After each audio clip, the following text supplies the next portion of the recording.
Bien, bien, estimados amigos, colegas, para nosotros es un gran honor, ¿no?, saludarlos. El día de hoy, 10 de noviembre de 2021, el capítulo peruano RAE Perú está cumpliendo un año de creación.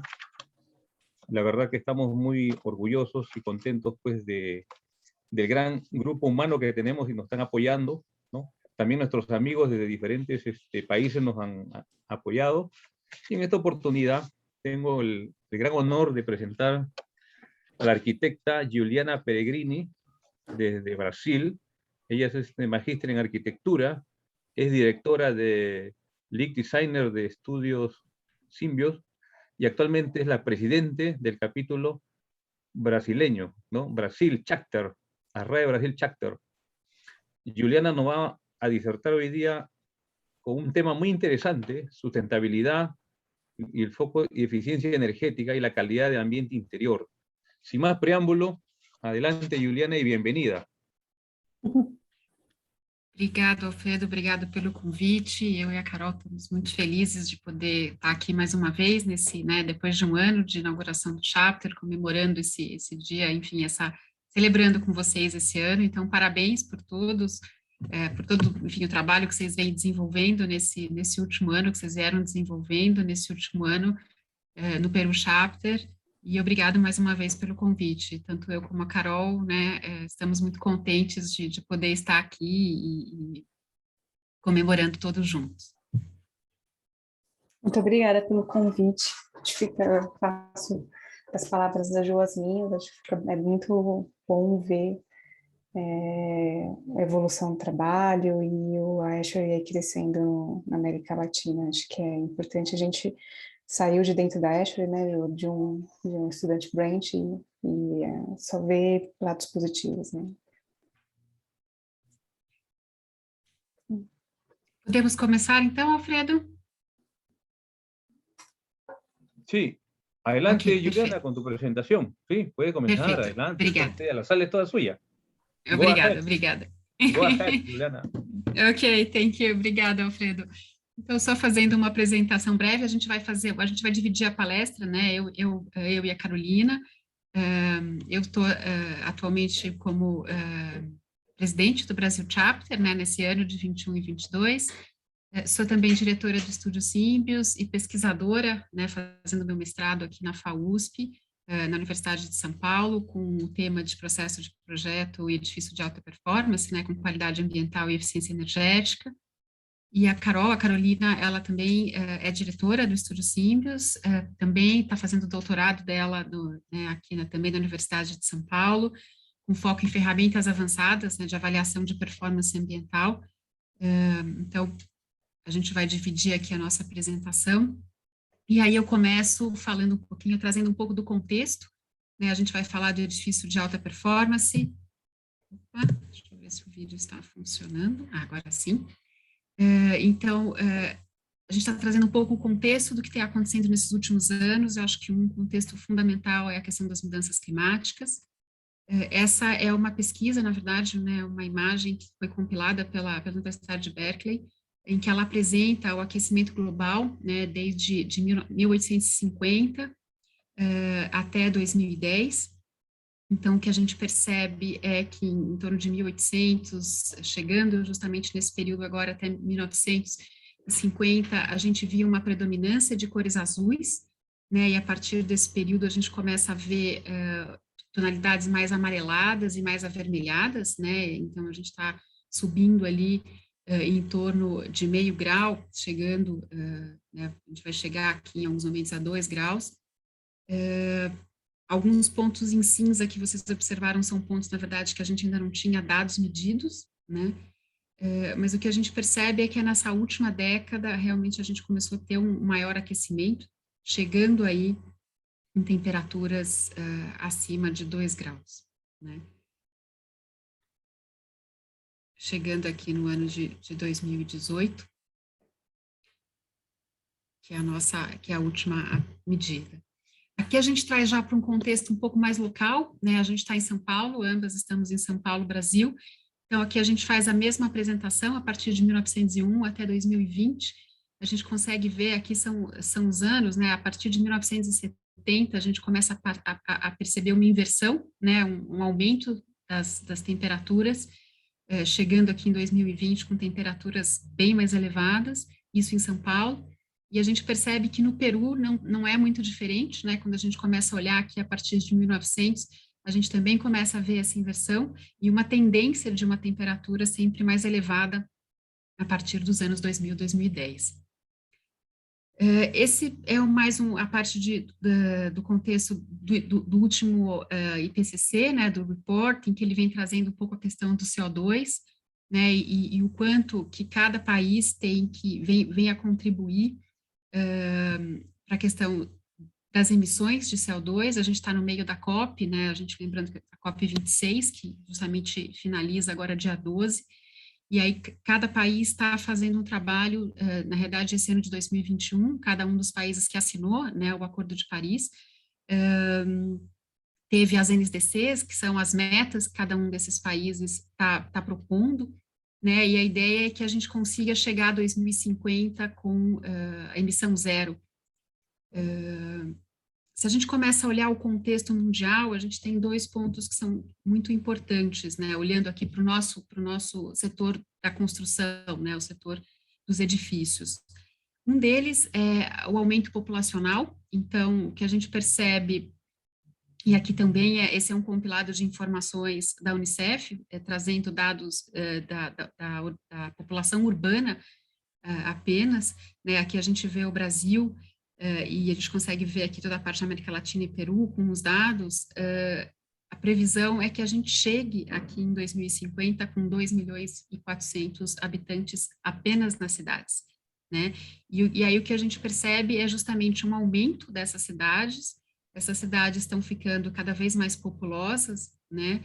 E à medida em que essas cidades elas crescem, o consumo, né, de energia vai crescer, a emissão de CO2 também vai crescer, o nível de poluição, se nada for feito para reduzir, né, esse CO2, e o aquecimento global. Então, a gente pensando que de 2016 para 2030, a gente vai ter um aumento de 10 megacidades, que são cidades que têm uma população maior do que 10 milhões de habitantes. A gente começa a entender que a gente vai precisar construir muito mais para comportar esse número de habitantes, né, nessas cidades. Aqui a gente começa a fazer um paralelo justamente entre esse aumento, né, da população, que é o que está em laranja, com um aumento da área construída, que a gente vai ter que suprir esse aumento de população, e, consequentemente, o aumento do consumo de energia e também das emissões de CO2. Essa é uma pesquisa do International Energy Agency, agora de 2019. E quando a gente olha para o edifício, né, para o setor construtivo, ele hoje é um dos maiores consumidores de energia, ele representa 36% no consumo da energia, e ele também é responsável por 39% das emissões de CO2, né? Esse é um dos maiores consumidores, mas que também tem um dos maiores potenciais de redução, tanto da parte de consumo de energia, né, trabalhando com eficiência energética, e aí, consequentemente, também reduzindo aí as emissões de CO2.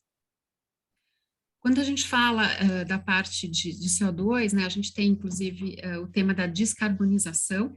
A ASHRAE mesmo recentemente criou agora o Task Group, né, de descarbonização. E aí, quando a gente fala em descarbonização, o que é a descarbonização? Ele é o processo de redução, né, da emissão de carbono ou do CO2 equivalentes que estão atribuídos aos edifícios, né? E o caminho para a gente conseguir fazer essa descarbonização, né, do nosso setor, ele tem que olhar toda a cadeia construtiva, né? Ele tem que olhar desde a parte de projeto, passando para a construção, principalmente pela operação. Se a gente olhar aqui, a operação é que representa a maior, né, emissão aí de CO2, e, claro, relacionado também com os ocupantes, né, o comportamento desses ocupantes dentro desses edifícios. Aqui a gente tem um exemplo da LSI, que é um edifício que acabou de ser construído em Londres e ganhou recentemente vários prêmios por justamente ser um edifício sustentável, né, que é o tema hoje da nossa palestra, quer dizer, como é que a gente olha a sustentabilidade, e olhando a sustentabilidade da forma mais ampla, da forma mais holística, né? E com certeza a parte da descarbonização é hoje uma das principais metas do nosso setor. Né? Quando a gente fala aí de descarbonização, a gente está falando principalmente do carbono, né? Do carbono da operação desse edifício, e também da parte do que a gente chama de embodied carbon, né? Que são esse carbono que está ali agora me fugiu a palavra, fazendo a tradução, incorporado, né, nesses materiais. Então, desde a parte do próprio edifício, então, olhando ali as subestruturas, as fachadas, todos os componentes de forros, pisos que estão nesse edifício, e aí olhando de uma forma ainda mais específica nos materiais, né, e olhando esses materiais desde quando eles são removidos, né, do meio ambiente, como é que eles são manufaturados, como é que eles são processados, transportados, né, e a vida útil desse material na edificação. Quando a gente fala dessa parte das emissões de CO2 da operação dos edifícios, a gente tem alguns pilares aí, são 4 deles, eu acho que são essenciais da gente saber. É a parte da eficiência energética nos edifícios, né? As pessoas hoje estão mudando um pouquinho, achando que a eficiência energética não é mais o foco e achando que o zero carbon é o foco. Mas, na verdade, a gente só vai conseguir um edifício zero carbon, e isso é um processo, se a gente conseguir passar antes por uma eficiência energética, por um zero energy, né? Um segundo passo é descarbonizar a rede, né? Essa produção dessa energia, a fonte, né, dessa energia, a gente cada vez mais minimizar o consumo de combustíveis fósseis e usar energia renovável, né? Seja ela fotovoltaica, seja ela eólica, enfim. O terceiro é a parte da eletrificação da edificação, né? A gente começar a usar todo o consumo interno ao edifício, ele passar a ser elétrico, né? Mais uma vez, para que a gente deixe de usar aí combustíveis fósseis. E o quarto, que é justamente a seleção desses materiais utilizados, né? Quais são os materiais que vão ser especificados para esses edifícios, para minimizar o que a gente chama aí de embodied carbon. Quando a gente fala de eficiência energética, a gente está querendo dizer que significa usar menos energia para realizar a mesma tarefa, né? Quer dizer, eliminar o desperdício. E isso pode acontecer tanto em edifícios novos como em edifícios existentes. Né? Eu não vou entrar aqui em detalhes, mas a eficiência energética, ela abrange aqui diferentes atuações que a gente pode ter, desde o projeto, a parte de tecnologia, de redução de consumo, geração, né, interna ali desse edifício, a parte de comportamento humano, mais uma vez, e também de segurança. Né? A gente fala que a eficiência energética, ela não é só uma questão apenas de desenho, né? Na verdade, a tecnologia que a gente vai embarcar nessa edificação, ela é muito importante, mas o desenho tem que estar ali apoiando isso, o projeto tem que estar ali apoiando isso e pensando isso desde o início, né? Quando a gente fala em sustentabilidade, aí olhando a sustentabilidade numa visão mais ampla, né, a sustentabilidade, a base dela, né, ela surgiu em 1994, e a descrição dela é para ser sustentável, você precisa ser socialmente justo, ambientalmente responsável e financeiramente viável, né, o social, o ambiental, é o tripé, né, e o financeiro, que hoje a gente está tendo uma evolução muito disso, né, no ESG, no chamado Environmental, Social and Governance, que mudou isso um pouco para o modelo de administração, mas a base sempre são esse tripé, né?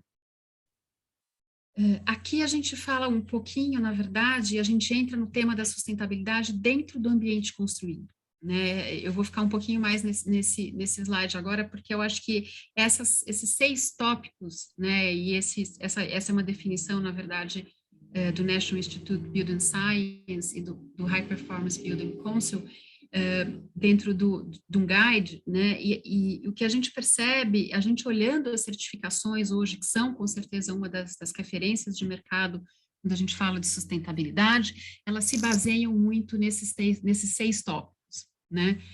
Então, o primeiro sempre é a questão do site, né, do local, da inserção urbana desse edifício, qual a infraestrutura que eu tenho ali, de toda a mobilidade para as pessoas para acessarem esse edifício, qual que é o impacto que esse edifício vai trazer, seja ele positivo ou negativo, desde ambiental, econômico e social, né, e todos os benefícios ali agregados a ele. O segundo item, eu acho que a pandemia foi, acho que a gente pode dizer que a gente aprendeu, né, uma lição aprendida na pandemia, foi que todo mundo percebeu a importância da qualidade do ambiente interno no seu dia a dia, e o quanto isso impacta a saúde e o bem-estar, né? Então, isso eu acho que é um dos tópicos que cada vez mais está sempre, né, relevante aqui, está ganhando cada vez mais visibilidade no nosso mercado. Então, quando a gente fala em qualidade do ambiente interno, a gente está querendo se referir a conforto, né, a conforto térmico, a conforto lumínico, pensando ali no usuário, a qualidade desse ar, né, e a qualidade dessa água, a parte de segurança e saúde para o usuário sempre. Afinal de contas, o ambiente é construído para os ocupantes, né, o edifício é construído para os ocupantes. Claro, entra sempre a parte de estética e percepção e toda a parte de ruídos, odores que fazem parte aí da qualidade do ambiente interno. O terceiro item também é super importante, é a parte do uso consciente da água, né? Eu acho que a água, a gente tem ali algumas limitações em que a gente pode atuar quando a gente fala de sustentabilidade. O principal delas é sempre a minimizar o consumo, né? É fazer um uso eficiente e conservação dessa água, né?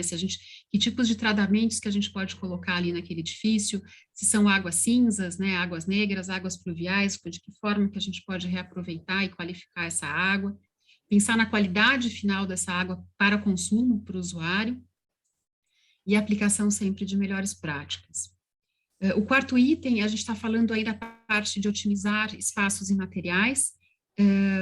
Aqui tem toda a parte que a gente estava comentando de embodied carbon, né, quer dizer, a importância da especificação correta desses materiais, com menor impacto ambiental nessa remoção, né, nesse descarte, pensando ali no ciclo de vida. E aí, com isso, a gente traz um terceiro tema também, que é a parte da economia circular, quer dizer, como reutilizar, como a gente pode ali fazer o retrofit também dessas edificações, ou não fazendo o retrofit, como é que a gente consegue desconstruir esse edifício, reaproveitar, né, todos esse material que já foi trabalhado, já foi utilizado. O quarto ponto é a parte da economia local, é pensar de que forma que a gente pode estimular, usar, né, cada vez mais produtos ali do seu entorno. Adaptabilidade dos espaços, quer dizer, a gente tem que projetar hoje edifícios, se a gente está pensando, se a nossa meta, né, do IPCC é 2050, a gente está falando que os edifícios que estão sendo construídos hoje, pensando no ciclo de vida desse edifício, ele vai estar aqui em 2050. Então, esse edifício ele precisa se adaptar, ter uma facilidade de autoadaptação para a gente continuar usando o mesmo edifício durante todo esse período, né? E aí, por último, bem-estar e percepção. O quinto item, que é fundamental, é o que normalmente é a base, né? A base, por exemplo, do LEED, onde você tem maior ali, digamos assim, pontuações, é a parte da eficiência energética, né? Então, é pensar sempre na eficiência de sistemas, a eficiência desses equipamentos, as reduções sempre de consumo, né? E o que a gente pode inserir ali naquele edifício para sempre ter um maior controle, para a gente poder ter as informações e tomadas de ações rápidas, né? É a parte de produção de energia interna, então você vai gerar a sua própria energia ali para se de repente um zero energy, você vai fazer uma cogeração de energia, você vai comprar, né, por exemplo, uma energia renovável, é uma outra opção, é mais fácil, na verdade, e a parte toda de segurança, que eu acho que hoje é vital, toda a parte de sistemas de cybersecurity. E o último é a parte de operação, né, e manutenção dos edifícios, em que a gente sabe que é a parte que tem o maior custo, né? Pensando no ciclo de vida do edifício, a gente até depois vai entrar um pouquinho nisso rapidamente, é quando a gente tem o maior, todos os custos estão inseridos nessa fase da edificação. Então, isso, a gente tem que trazer isso, essa para projeto, né? Quais são as estratégias que a gente vai otimizar o uso e operação, como é que a gente vai treinar, né, esses gestores que vão operar esses edifícios, os usuários que estão lá, para que eles possam né, atuar ali e reduzir todos esses consumos, né? É fazer toda a parte de monitoramento, então é ter, de repente, um BMS, analisar os dados desse BMS, né, para você entender realmente se o edifício está performando como ele deveria, e depois toda a parte de controle e redução de desperdício. Quando a gente fala de sustentabilidade, a gente está querendo justamente trazer um tema mais amplo, né? A sustentabilidade é maior do que uma certificação, né? A certificação é um dos agentes, é fundamental, ele nos ajuda a qualificar os profissionais, ele nos dá ali referências para o mercado, né? Uma terceira parte outorgando aquilo que você implementou numa edificação, então ela é extremamente importante, mas a gente tem outras formas, né, de inserir a sustentabilidade, que é a legislação local, que é uma legislação internacional, né? A ASHRAE tem várias que são referências e nos ajudam muito na aplicação, e o benchmark, né? Quer dizer, essa referência. E o importante do benchmark é a gente saber que a gente precisa ter esse benchmark dentro assim, inseridos no seu contexto, né? Na sua inserção climática, para você ter um comparativo realmente real ali das metas que você precisa alcançar. Eu não vou entrar aqui em detalhes agora, esse é só para apresentar rapidamente algumas, né, dos standards. A gente tem aqui da ASHRAE várias ligadas a conforto e eficiência energética, toda a parte de certificações, sejam elas ligadas à energia, sejam elas ligadas a bem-estar, ou zero energy, né, ou própria operação e manutenção, ou toda a parte de benchmark, que a gente pode ter esses dois aqui no caso do contexto brasileiro. Mais uma vez, a gente percebe que todo esse contexto, né, ele veio alterar aí as demandas de projeto, as demandas de um edifício, como é que ele deve operar, né, funcionar, e olhando como é que a gente vai fazer esse projeto, como é que a gente vai construir e operar durante todo o período, né, todo o ciclo de vida ali desse edifício, né, como é que a gente vai inserir isso em projeto, né. Quando a gente está falando de projeto, a gente está falando que 70% de um custo de um edifício final, né, de um edifício, 70% é operação e manutenção. Construção, ela está dentro dos 27% e projeto é 3%. Né? E é justamente em projeto em que a gente tem a maior margem, né, a possibilidade de mudança com o menor custo. Né? A partir do momento em que a gente começa a passar para a fase de construção e operação e manutenção, essas mudanças vão ficando cada vez mais difíceis e cada vez mais caras, né? Então, a ideia realmente é que a gente possa mudar um pouco a forma hoje de projetar e de construir os edifícios, né?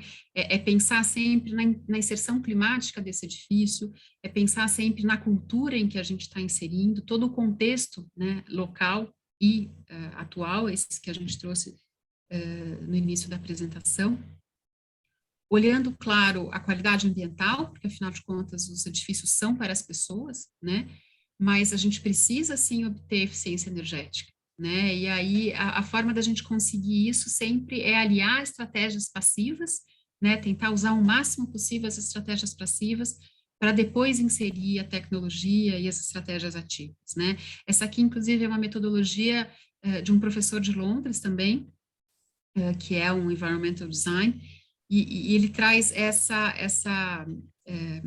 esse processo, né, a gente tem que fazer essa inserção, olhar ali as orientações do edifício, olhar os materiais, aí sim a gente entra para a parte de tecnologias, de controle, sempre reduzir demanda, né, sempre minimizar essa demanda, para a gente conseguir sempre uma eficiência energética.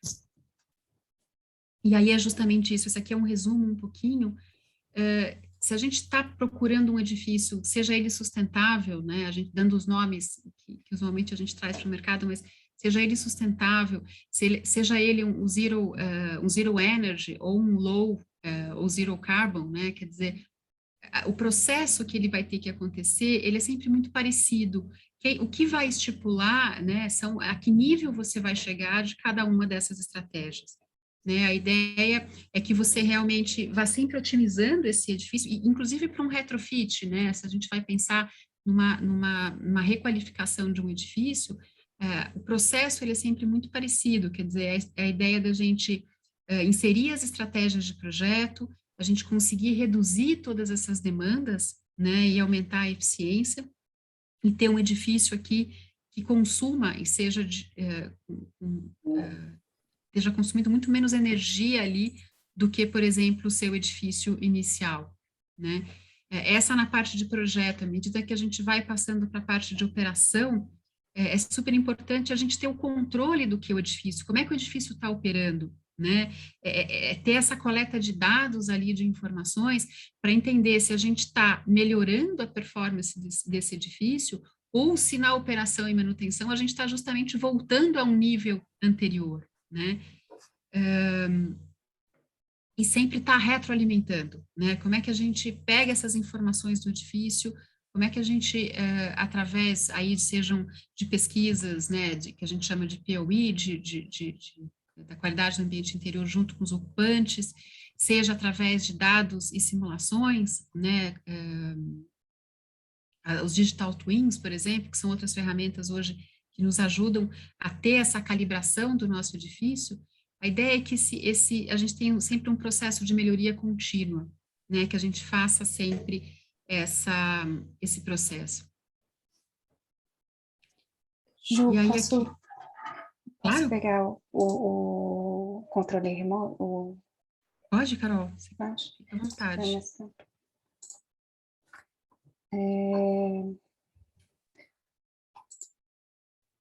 Acho que estou com controle? Tá. Desculpa, gente. Então, a gente, como a Ju tinha falado, né? A gente dividiu a apresentação em duas partes. Eu acho que a Ju trouxe vários conceitos e que a gente tenta aplicar, né? Assim, tendo oportunidade, porque nem sempre a gente consegue aplicar os conceitos de uma forma holística ou por completo.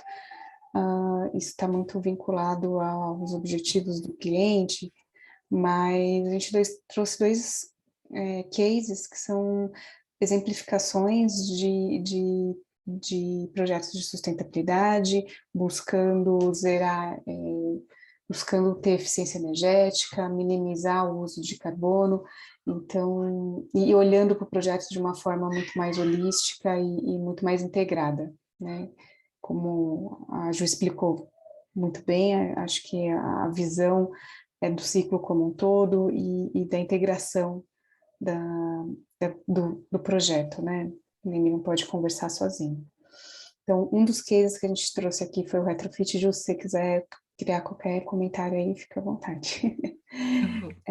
É um retrofit, é um edifício em que é uma situação que a gente entende que vai ser mais frequente no futuro, né? Daqui para o futuro, acho que isso acontece com maior frequência. Em vez de eu construir do zero, eu reutilizar os edifícios existentes e trazer ou implementando um novo uso ou atualizando eles para uma realidade futura. Nesse caso, era um edifício da década de 70, em que o uso ele era comercial, e hoje ele está sendo habitado por uso residencial. Ele está localizado... É muito sensível. Ele está localizado no centro de São Paulo, então numa área bastante verticalizada, né? Ele tem... o projeto por si só, ele tem bastante... complexidade. Quando a gente está falando de um retrofit, isso é amplificado, uma vez que eu tenho pouca manobra de alteração, né? Nesse caso aqui, toda a estrutura e toda a fachada foi preservada. O que a gente pôde mudar da fachada, na verdade, foram os vidros e o material de vedação entre andares. A estrutura já era bastante robusta, então ela já permitia uma eficiência, ela contribuía para a eficiência energética, né? Mantendo a parte interna de uma forma bastante, a temperatura térmica, né? A parte térmica bastante chapada.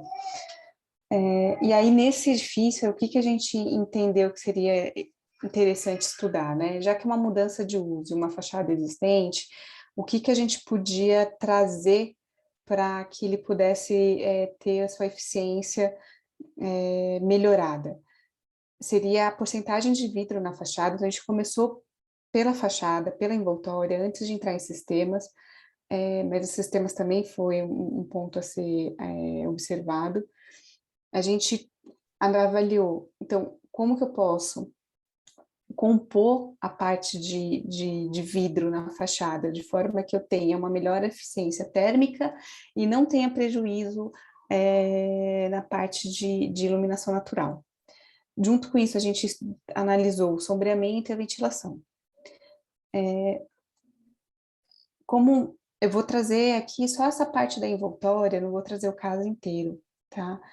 Porque eu acho que a envoltória foi o passo mais determinante. Como ele é um edifício residencial, você tem a possibilidade de um uso de ventilação natural, então de uma análise mais voltada para a ESHRE 5.5, em que eu tenho a menor dependência do sistema, ou zerar até o uso do sistema.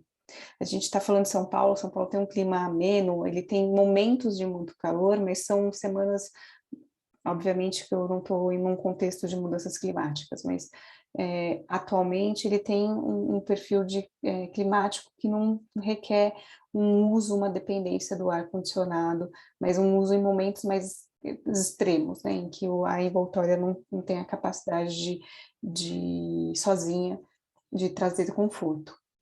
Então, a gente fez uma análise parametrizada, a gente utilizou essas ferramentas e criou vários cenários dentro da combinação de sombreamento e área de vidro, para entender qual que seriam as alternativas, não uma alternativa só, mas quais são as alternativas e o que essa alternativa traz de performance.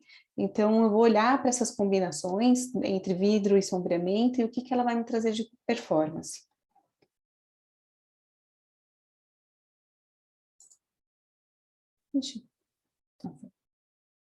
Então, a primeira coisa que a gente fez foi algumas análises de sensibilidade das variáveis para entender o quanto que eu vou variar, né, essas opções, tanto na parte de sombreamento quanto na parte de vidro. Então, a gente fez algumas simulações e até mesmo algumas análises projetuais, que eu acho que a gente acaba indo muito para a simulação e às vezes uma análise mais simplificada um diagnóstico, um olhar para a arquitetura, isso te dá bastante suporte. Os conceitos estão aí, o importante é você saber e você aplicar eles, né? A simulação, às vezes, você pode se empolgar nela e ela é graficamente muito interessante, além de numérico, né? Mas às vezes um primeiro momento de análise projetual te ajuda muito a conduzir essas simulações, a ganhar tempo e ser mais assertivo no processo de análise numérica, né, do edifício. Então, dentro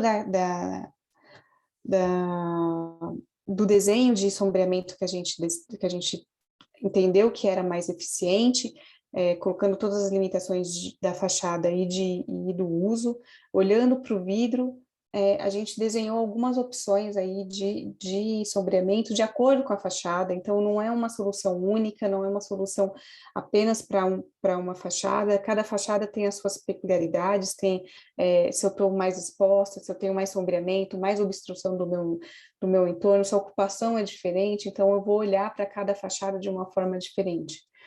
E vou olhar para muitas opções de sombreamento, tendo a mesma eficiência de sombreamento. Então, a gente traz aqui para os formadores aí, os tomadores de decisões do processo de projeto, ferramentas e elementos para eles terem a opção de tomar decisões que sejam mais assertivas. mas dentro de uma gama de opções. E aí, olhando um pouco para o entendimento da simulação parametrizada, então, para essas opções, o que a gente entendeu, né? A gente fez uma análise em conjunto, então eu variava as dimensões do meu sombreamento e da janela em 3 cenários diferentes, então a janela tinha posicionamentos diferentes e dentro desses posicionamentos eu variava o sombreamento e a dimensão desse vidro. E tinha como avaliação, como índices de avaliações, como outputs, o quanto que eu ganhava de calor por essa fachada, minhas horas de conforto no verão, minhas horas de conforto no inverno, minha hora de conforto anual e a minha performance em relação a iluminâncias úteis, né, o UDI, né, Useful Daylight Index, e ofuscamento, né, glare. Então, eu tive vários cenários aqui sendo avaliados e eu peguei a melhor opção, então, a opção em que eu tive melhores resultados, e elequei ela como sendo uma opção mais válida, né? E aqui a gente mostra como que era na pior orientação, que nesse caso é noroeste e sudoeste, como ele era inicialmente, a performance desse edifício inicialmente, e como ele ficou com apenas alterando a envoltória, sem alteração de sistemas. Tá? Então, só alterando a envoltória, só adaptando essa envoltória dentro da limitação do meu edifício, eu consegui uma redução de carga, de ganho solar bastante significativa, né? Então, às vezes as estratégias passivas, elas contribuem bastante também, e aí sim, nesse segundo momento, a gente foi para os sistemas, né? Para uma performance, uma eficiência do sistema que eles estavam utilizando como VRV, tá? É aqui como que a fachada existente era e como ela ficou otimizada, né? Então, eu tenho essa fachada com dividida em 2 partes, uma parte superior que está mais exposta ao sol, então eu tenho menor área de vidro, e uma parte inferior que está menos exposta, porque eu tenho um entorno bastante adensado, verticalizado, eu posso abrir mais, eu posso ter mais vidro. Aqui é o segundo caso, a gente, como eu falei, trouxe 2 casos, aqui é o de uma residência em Brasília, em que a gente tentou trazer estratégias mais, não só de eficiência energética, mas de eficiência hídrica, de sustentabilidade, de compostagem, então foi uma visão bastante holística da sustentabilidade, né? Não olhando só para a energia. A primeira parte que a gente trabalha, né, no escritório, porque está muito ligada ao clima, às vezes a gente olha só de uma forma muito desagregada, né, o clima do edifício, e se você consegue entender esse padrão climático local, você consegue trazer estratégias que são mais interessantes, mais úteis, mais eficientes para o projeto. Então, a gente foi entendendo esse padrão do climático de Brasília, né? Eu tenho um clima que ele é bastante quente, eu não tenho quase frio, eu tenho uns meses mais frio, eu tenho uma temperatura bastante amena, e eu posso trabalhar muito com a parte de sombreamento e de massa térmica e de ventilação. Ventilação foi a parte mais essencial aqui nesse projeto, para a parte de térmica. Então, como a ventilação foi o carro-chefe, a gente entendeu que ela era bastante importante, mesmo porque o projeto de arquitetura já tinha um sombreamento bastante significativo, com uma marquise que se prolongava bastante para uma área de transição ali entre a área externa e a área interna. A gente foi estudar, abrindo e fechando porta e até criando aí ventilação mecânica, qual era o potencial da ventilação natural. A gente entendeu que é um potencial bastante significativo e que para a implementação dele a gente precisaria trabalhar não apenas com a possibilidade de abrir portas e janelas, isso como é uma residência, tem momentos em que eu vou querer, um dormitório, por exemplo, ele é ocupado mais um período noturno e a porta provavelmente vai ser fechada, então, e a janela tem seus blackouts nesse momento, de uso, então provavelmente a ventilação ela seria mais eficiente, natural, por meio de uma ventilação mecânica, que a gente está propondo sendo capturada no zenital e saindo pelo entrefogo. Aqui, volta, a gente faz diversas análises para dar suporte a nossas recomendações, enfim, para a parte, entendendo como que pode se interagir, como se pode desenvolver soluções e estratégias e dar alternativas, embasando bastante em análise, em várias formas de análise. Nesse caso aqui foi análise de hora-sol na fachada, e que isso dá suporte também, tanto para ela conversa muito com a parte de térmica, mas também muito com a parte de iluminação natural. Junto com essa, a gente entendeu quais eram as fachadas mais críticas da parte de radiação, então as que estão mais expostas, que eu preciso de um certo sombreamento, que eu posso não conseguir necessariamente com uma cobertura, mas eu posso conseguir com outros elementos, como um brise, que foi o caso adotado aqui nesse projeto, brises móveis, na parte dos dormitórios. Então, aqui são alguns exemplos de estratégias que a gente traz como opções para a arquitetura, como uma integração de projeto. Eu não preciso necessariamente, eu preciso ter um sombreamento, ele pode acontecer de várias formas. Eu preciso de uma ventilação zenital ou de uma ventilação mecânica, ela também pode acontecer de várias formas, eu posso usufruir dessas aberturas zenitais, apesar de ser um clima muito quente, se eu souber abrir de uma forma eficiente, não permitindo um ganho de calor, eu também posso ter um benefício da iluminação natural entrando, né, e banhando esse espaço interno. Aí aqui foi junto com essas análises de conforto, a gente trouxe também uma análise de produção de energia, a edificação apresentava uma grande área de cobertura que seria possível para a produção de energia solar. Brasília ela é bastante propícia, né, para a instalação desse sistema, e por meio de fotovoltaica e um sistema de produção de energia também para aquecimento de águas, né, Ju? Por meio de serpentinas, enfim. Então, teve a fotovoltaica e por aquecimento solar. Que são os maiores consumidores, né? A água, o aquecimento da água é um dos maiores consumidores aí de energia, e se a gente conseguir trazer isso com a fotovoltaica, com o potencial de Brasília, a gente teria um ganho muito significativo, né? Para a produção de energia, literalmente, e ao mesmo tempo para aquecimento de água. Um ponto interessante aqui é que uma das estratégias que a gente identificou ser bastante importante a trabalhar com a parte de massa térmica, né?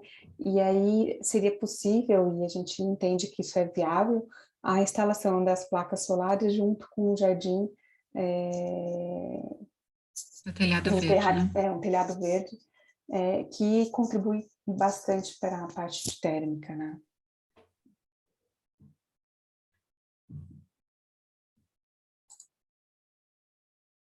Ixi, passei muito. Desculpa. E aí, na parte de produção de água e tratamento, a gente trouxe o reuso, né, das águas, tanto negras quanto cinzas, eficiências também também da água da chuva, e a utilização dessas águas, tanto para irrigação, um tratamento, talvez uma vegetação que tivesse menos consumo de água e que também contribuísse para um sombreamento da casa, contribuísse para a ventilação, então para um resfriamento desse ar externo, né, e para ele entrar na casa já mais resfriado. Então, toda uma integração de todas as soluções. E a questão da umidade do ar também, né, Carol? Foi outro ponto, que o Brasília é muito seco, né? Exato. Então, a gente tentou integrar como se fosse um ecossistema, né? As soluções, elas acabam conversando entre si, e elas precisam conversar de uma maneira bastante fácil, porque senão você Simples, acaba não... pode falar. de operar e manter, né, Carol, da parte, É. acho que é pensar em propostas, nas propostas que sejam viáveis ali depois para o dia a dia e para manutenção e diminuição desse consumo, né? Exato, então pensando em soluções factíveis, né, não, e como que isso se daria para a parte do ocupante depois. A gente trouxe também aqui um exemplo bem simples, mas que às vezes passa batido, mas a eficiência ela vai desde o sistema, né, como dos materiais também que estão embutidos. Então, se eu faço uma tubulação mais eficiente, eu também estou conversando aí com materiais em que eu tenho menor emissão de carbono, então, toda essa, pensar no ciclo do material, pensar na utilização e até mesmo em experiências locais, né, em tecnologias locais, que não necessariamente é uma tecnologia arcaica ou muito rudimentar, mas se você olha para a arquitetura local, ela te fala muito sobre a interligação da construção com o clima. Normalmente as construções vermiculares, ela diz muito do clima. E aí ela me traz muito indício de como aplicar isso para uma arquitetura mais moderna, né? Então, eu preciso mais de sombreamento, preciso mais de massa, eu tenho uma possibilidade de usar a terra que está sendo escavada, não, ela é ruim, ela é boa, eu tenho que ter janelas, se tem muita varanda, se não tem varanda. Então, é tentar entender um pouco isso.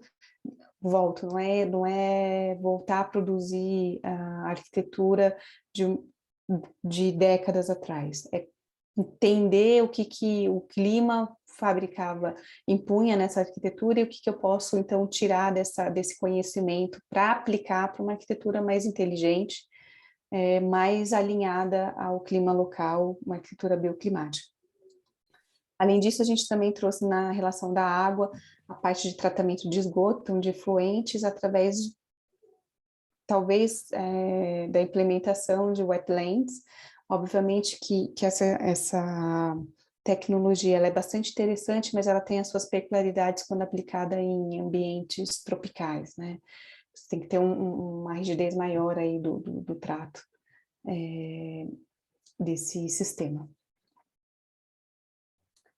Enfim, foram 2 exemplos que a gente trouxe, de cases que a gente entende que tem bastante interligação aí, que eles são bastante integrados, são pensados em conjuntos, tanto para hoje quanto para o futuro, não pensando só em eficiência energética, mas no ocupante, na eficiência do edifício como um todo, na questão do ciclo carbono, ciclos de materiais, e alinhando isso a sistemas, a arquitetura, a consumo.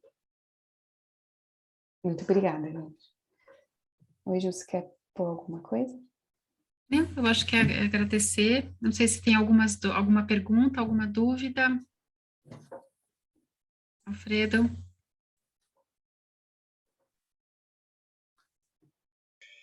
Muchas gracias, Juliana. Excelente presentación, Carolina. 2 excelentes arquitectas de Brasil. La verdad que para nosotros es un honor tenerlas acá presentes. A ver, alguna consulta. A ver, a los presentes. A ver. Ahí vamos a leer en el chat. A ver.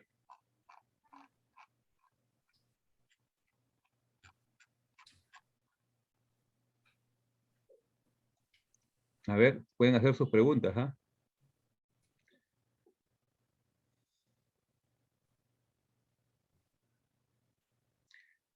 Ya, acá hay una pregunta, a ver, dice, ¿podrían hablarnos un poco de las herramientas de software utilizados en sus análisis, ¿no? Dice, solo identifiqué Rhino y Grasshopper. Isso. A gente utiliza o Rhino como modelagem, depende da análise, tá? Mas a gente tem três ou quatro principais análises aí abarcada nessas apresentações. A do CFD a gente faz no OpenFOAM, a a de energia, né, a energética, é com base no Energy Plus, e a de iluminação natural é com base no Radiance. A modelagem, a gente usa bastante o Rhino, então o suporte é o Grasshopper, para parametrização é o Grasshopper, usando, no primeiro caso que a gente fez vários testes, vários cenários, várias análises combinatórias, a gente utilizou o Colib, que é o Calib, que é um plugin do Grasshopper que faz essa parte de análises combinatórias, tá? Deixa eu ver se eu passei por todos. E para avaliação de dados e tratamento de dados, a gente utilizou o Design Explorer. Eu acho que todos esses, se eu não me engano, estão deixa eu voltar um pouquinho, aqui. Estão aqui. Então, a gente trabalha nesse caso, com essas ferramentas, mas a base mesmo de análise de térmica e de análise de lumínico é o Energy Plus e o Radiance. Acho que tem mais uma pergunta.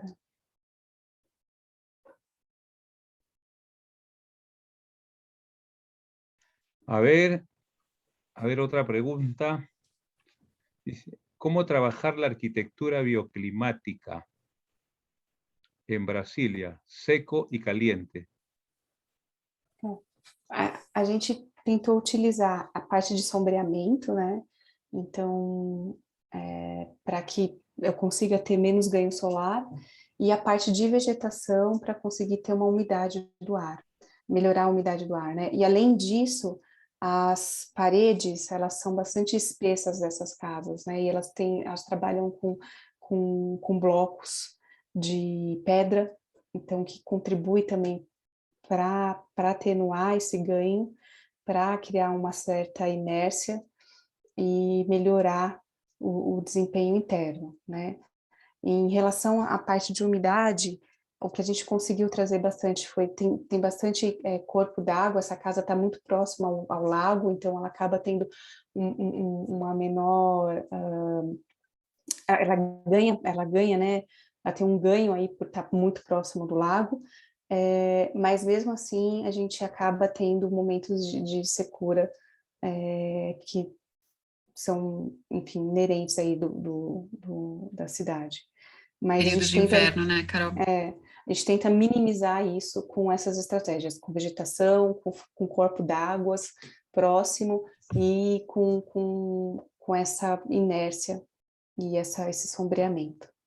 E eu acho que é importante só a gente colocar que a arquitetura não é nossa, né? A gente trabalha como consultor, justamente, em ambos os projetos, a gente vem como consultores para atendimento, né? Para a qualidade ambiental, para a eficiência energética, enfim, para a sustentabilidade no resultado final. Mas a arquitetura não é nossa. Mais alguma pergunta? A ver, otra pregunta. Gracias. ¿Podría indicarnos sus fuentes para afirmar que los costos de operación y mantenimiento de un proyecto llegan al 70% del costo total del proyecto? Eu não sei se eu entendi o começo. Você poderia repetir, por favor, Alfredo? Sí, claro, claro.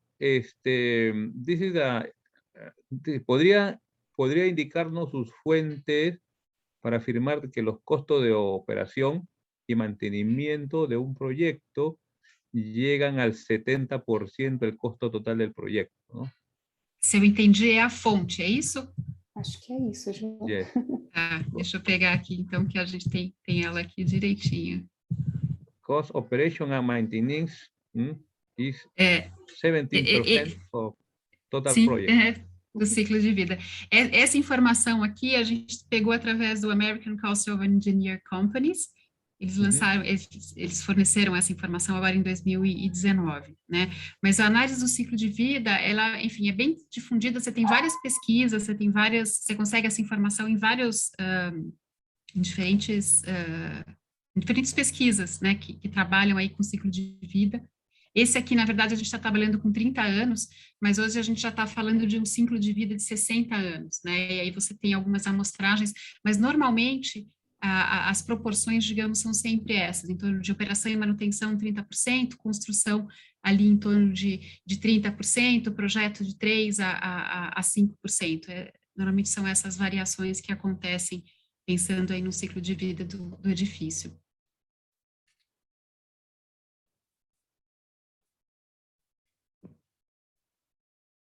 Bueno, hay otra pregunta que están, bueno, nos dicen, ¿no? Buenas tardes, excelente información. Quisiera saber si estas nuevas estrategias ya han sido implementadas en algún proyecto dentro del Perú. Sí, a ver, vamos a través del capítulo vamos a responder, esto es una buena pregunta, ¿no? Sí, nuestro país está trabajando ya con GBC, justo ayer hicieron una presentación y vamos a compartir esta información también, ¿no? Es una pregunta. Entonces, muchísimas gracias, la verdad, Juliana,